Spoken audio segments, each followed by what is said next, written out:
네, 진시원 부산대 교수님 그리고 김범준 교수님 두 분 모셨습니다. 반갑습니다. 네, 안녕하십니까.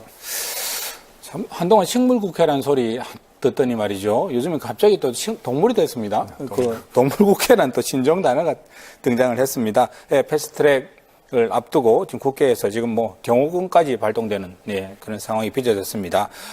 국민들 누구 편을 들어줄 거라고 보십니까? 원인 제공자는 한국당이다. 네. 네, 한국당이 여태까지 목리를 부려오지 않았습니까? 네. 비판을 위한 비판, 제기를 가고자 하는 정부, 여당, 청와대를 발목 잡는 네. 이런 판을 깨는 행동을 계속해야 하는데 이제 그것을 넘어서서 패스트 트랙이라는 상당히 우리 정치사에서 의미가 있는 이런 4개의 개혁 법안에 대해서 이제는 목리 수준을 넘어서서 네. 이 뭐 강제 구금에 사람을 또 가둬놓고 네. 또 강제적으로 또 점거도 하고 네. 이제는 폭언 그다음에 또 몸싸움 이제 불법적인 일까지 자행을 하고 있는데 도대체 의회 민주주의가 무엇을 하는 것인가 이런 식의 정치로 어떻게 민생이 살고 나라가 살겠는가 국민들 상당히 지금 실망스러워하고 꼴불견이라고 보고 있는 것 같습니다. 어떻게 보십니까? 이게 제가 어제 TV를 종일 보면서 예전에 2004년도죠. 노무현 대통령 탄핵 당시에 그때 국회에 제가 당시에 국회의원 보좌관이었어요. 네. 그때 모습이 15년 만에 상기가 됐습니다. 야, 대한민국 국회는 15년 동안 하나도 변한 게 없구나.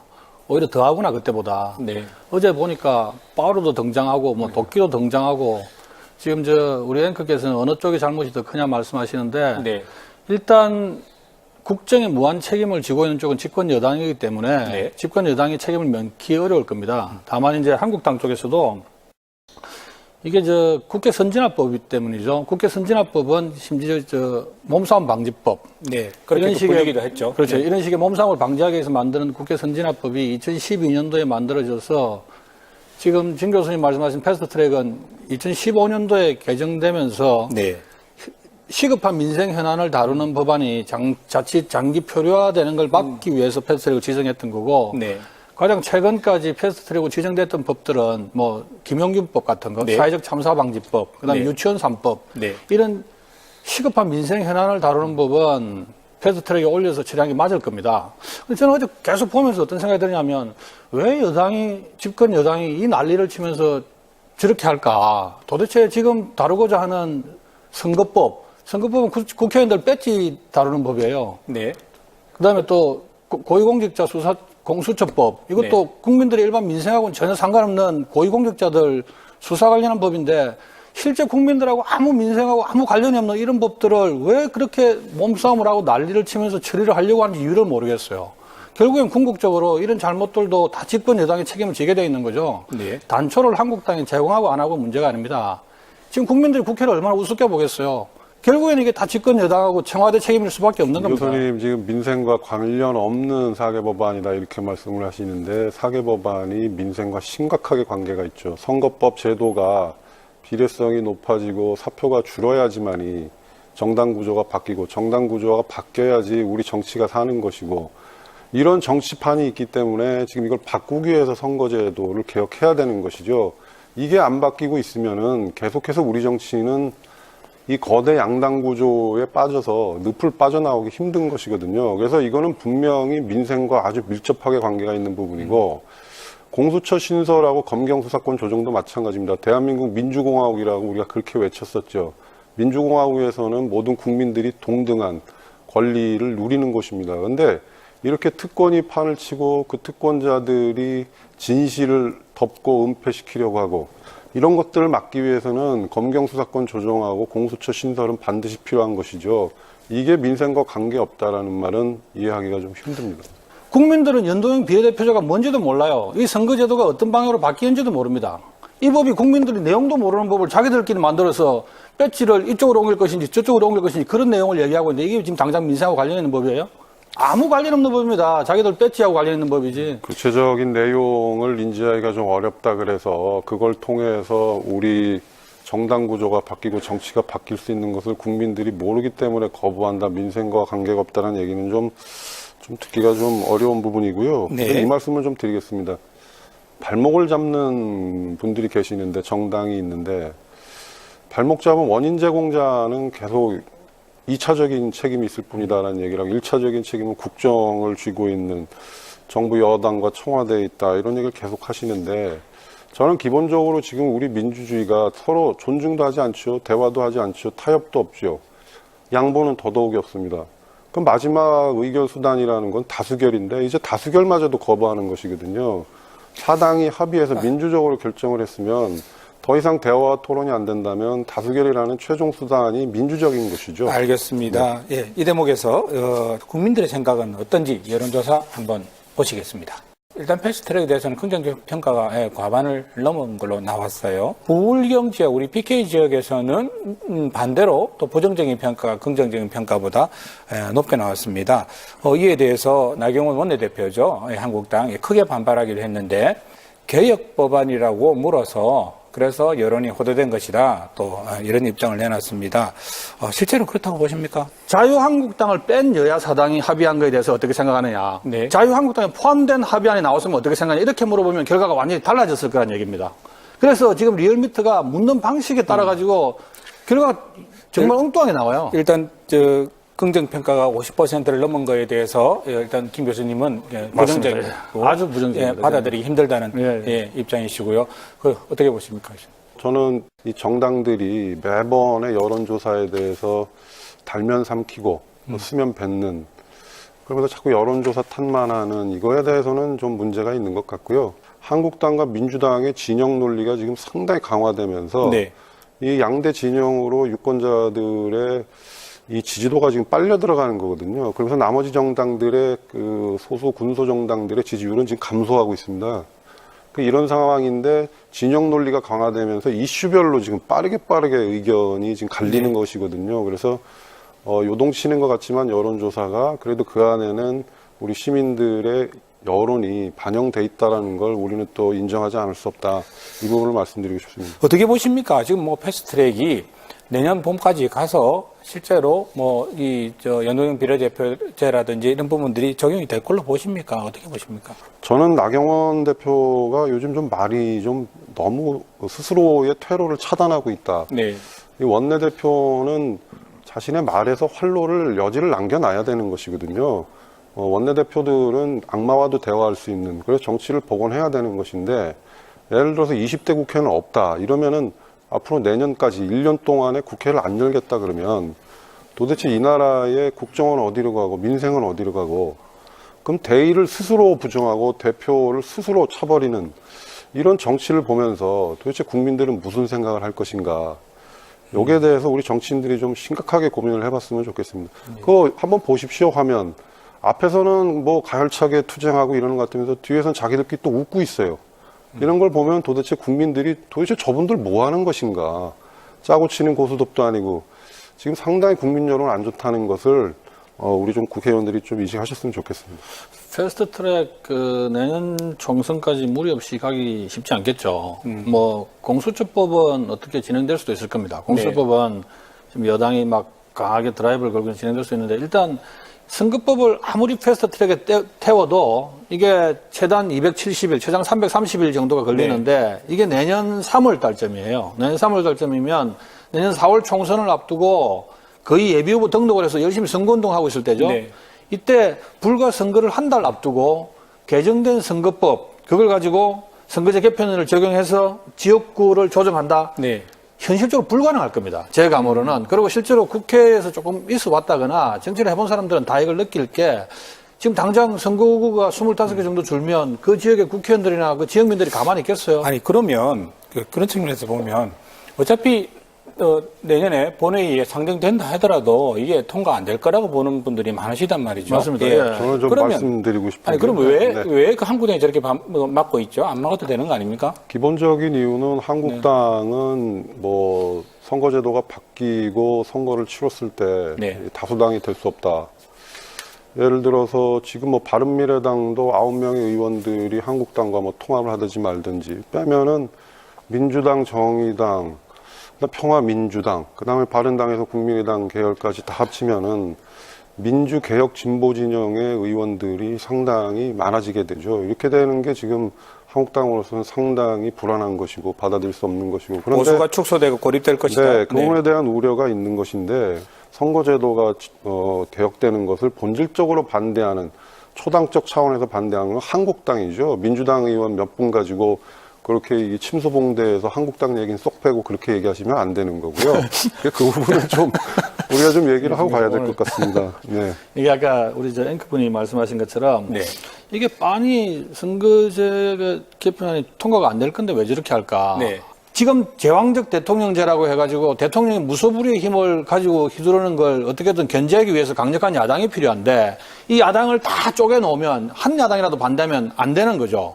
그러니까 보수가 통합을 하면 선거에 자기들이 진다는 걸 알기 때문에 보수를 분열시키고 그대의 야당이 생기면 본인들이 국정 운영을 하는데 차질이 있다는 걸 알기 때문에 정당을 다 쪼개는 거예요. 이런 이면이 있기 때문에 한국당이 지금 결사적으로 반대하는 거죠. 그 당장 국회의원 숫자 몇 개 줄고 늘고 이게 문제가 아닙니다. 알겠습니다. 그러니까 모든 재정당의 이해관계가 다 틀린 거죠.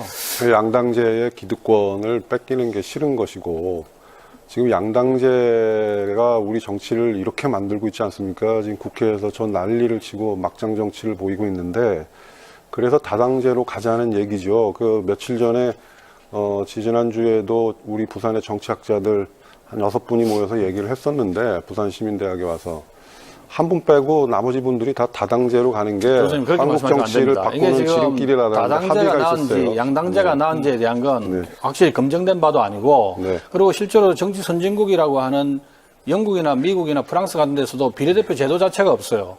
그리고 지금까지 우리가 다당제를 못 해가지고 정치가 후진국이 된 게 아닙니다. 알겠습니다. 그리고 예. 정치학자들 말씀하시는데 저도 정치학자예요. 네. 아, 그러시죠. 알겠습니다. 예, 지금 뭐 다당제냐 혹은 양당제냐 이 부분에 대해서는 뭐 철학적 논의까지 들어가야 되는 부분이 있어서 그 부분은 또 다음에 시간이 되면 말씀 나누기로 하고요.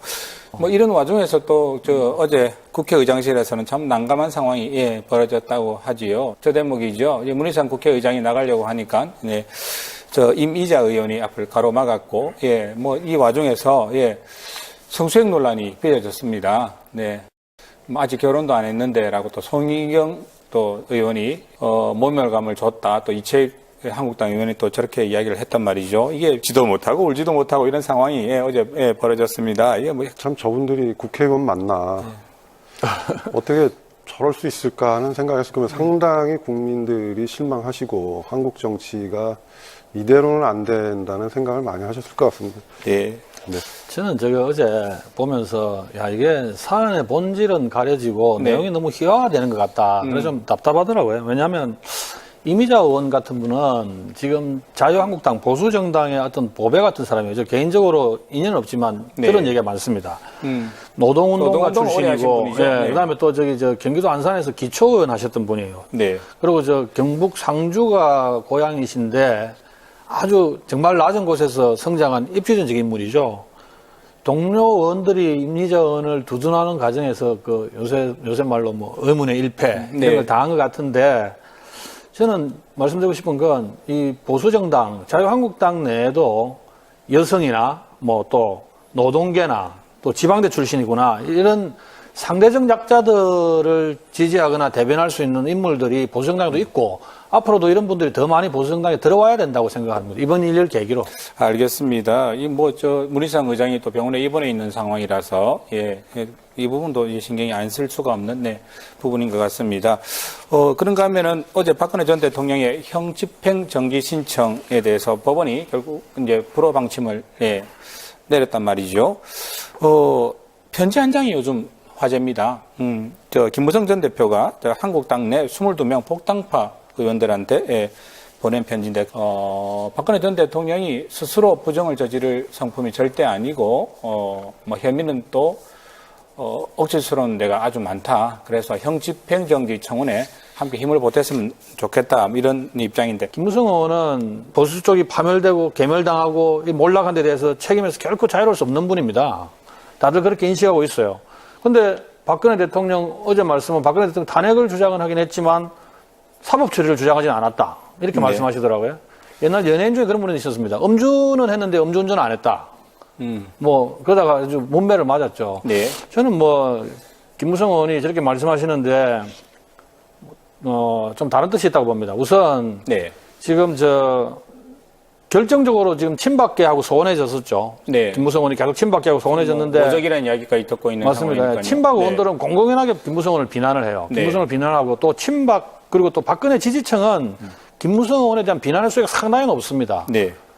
뭐 오늘 집회 갔더니 가수님 아시겠지만 근데 김무성 의원이 이게 지금 한 게 처음이 아니고 네. 사실은 지난해 말부터 계속해서 친박에 유화 제스처를 보냈습니다. 그렇죠. 네. 네, 작년 연말에 그 최경환 지금 수감되어 있는 최경환 전 의원을 정진석 의원하고 찾아가가지고 면회를 갔었죠. 면회 가가지고 뭐 본인은 연말이라서 그냥 위로차 방문했다고 하지만은 다른 저희가 있다고 보는 게 친박계 의중을 떠봤다고 보는 게 네. 여의도의 어떤 정설처럼 돼 있고 또 하나는 거기 박근혜 이명박 석방 결의안을 추진하자고 네. 그 홍문정 의원하고 윤상현 의원한테 작년 연말에 정식으로 제안을 했었어요. 네. 근데 이 당시에 홍문정 의원이 반대를 한 걸로 알려져 있는데 이번은 3탄이죠. 본인은 이 보수 통합 무드에 편성해서 네. 뭔가 본인의 정치적 재기를 도모하려고 하고 있지 않나. 네. 지금 뭐 보수 통합에 그 키를 쥐고 그 문제를 해결해 나가는 모습을 보여주려고 한다. 그렇게 뭐 이렇게 그렇게 하시는 보시면. 것 같아요. 본인이 네. 이제 보수 통합에 편성이 되는지 뭐 키를 쥐는지 알겠습니다. 모르겠지만 예. 어쨌든 이참에 친박계하고의 손해진 관계도 회복하고 네. 보수 통합에 본인이 일정 부분 역할도 해서 내년에 총선도 있고 그렇지 않습니까? 네. 2016년 탄핵 당시 발언과 그리고 달라진 2019년의 모습 비교하고 나서 다시 말씀 나누도록 하죠. 박근혜 대통령은 국민을 배신했습니다. 헌법을 위반한 대통령은 탄핵을 받아야 됩니다. 보수의 썩은 환부를 도려내고 합리적인 보수 재탄생의 미랄이 되고자 합니다. 보수 결집의 중심으로 거듭나면서 재기에 성공할 수 있을 거라고 보십니까?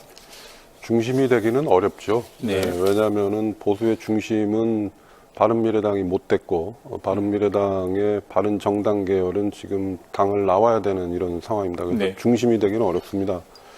중심은 황교안 체제고 네. 그리고 황교안 체제를 중심으로 해서 한국당이 30% 지지대까지 지금 끌어올린 것이거든요. 그래서 주류는 될 수 없다.